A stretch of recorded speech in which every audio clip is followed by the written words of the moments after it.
माझे नाव आर्या ज्ञानेश्वर शिंदे. अध्यक्ष महाशय, पूज्य गुरुजन वर्ग व येथे जमलेल्या माझ्या बालमित्र मैत्रिणींनो, 14 एप्रिलला दिवस फक्त कॅलेंडर मधील एक तारीख नसून 1891 मध्ये मध्य प्रदेशातील महू या गावी वडील रामजी बाई भीमाबाई यांच्या पोटी भारतरत्न डॉक्टर बाबासाहेब आंबेडकर यांचा जन्म झाला.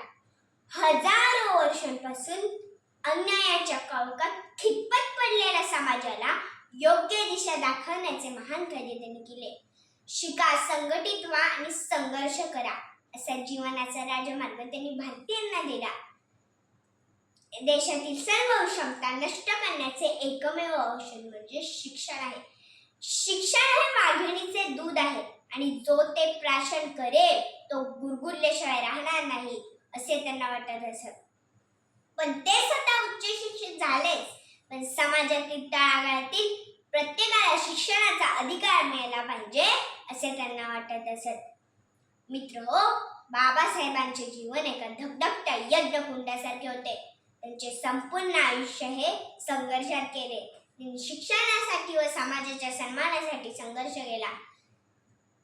देशात सर्व नागरिकांमध्ये कोणताही भेदभाव न करता समान अधिकार मिळाले पाहिजेत अशी त्यांची धडपड होती. डॉक्टर बाबासाहेब आंबेडकर यांच्या संकल्पनेतून सर्वसमावेशक अशा संविधानाची निर्मिती झाली. भारतात सर्व जाती धर्माचे लोक एकत्र राहत असले तरी त्यांच्यात एकता कायम आहे, कारण बाबासाहेबांनी दिलेल्या संविधानात समानतेचा नियम आहे.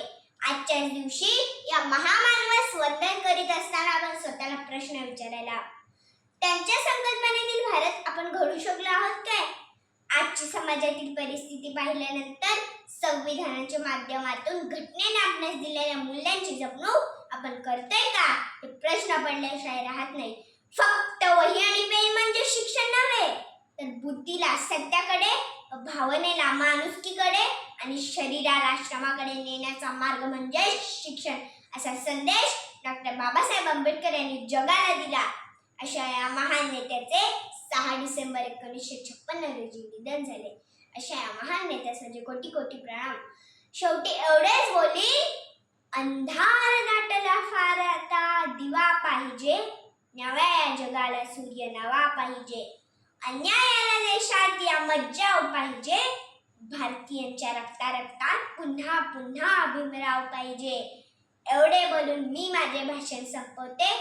जय हिंद, जय महाराष्ट्र, जय भीम. धन्यवाद.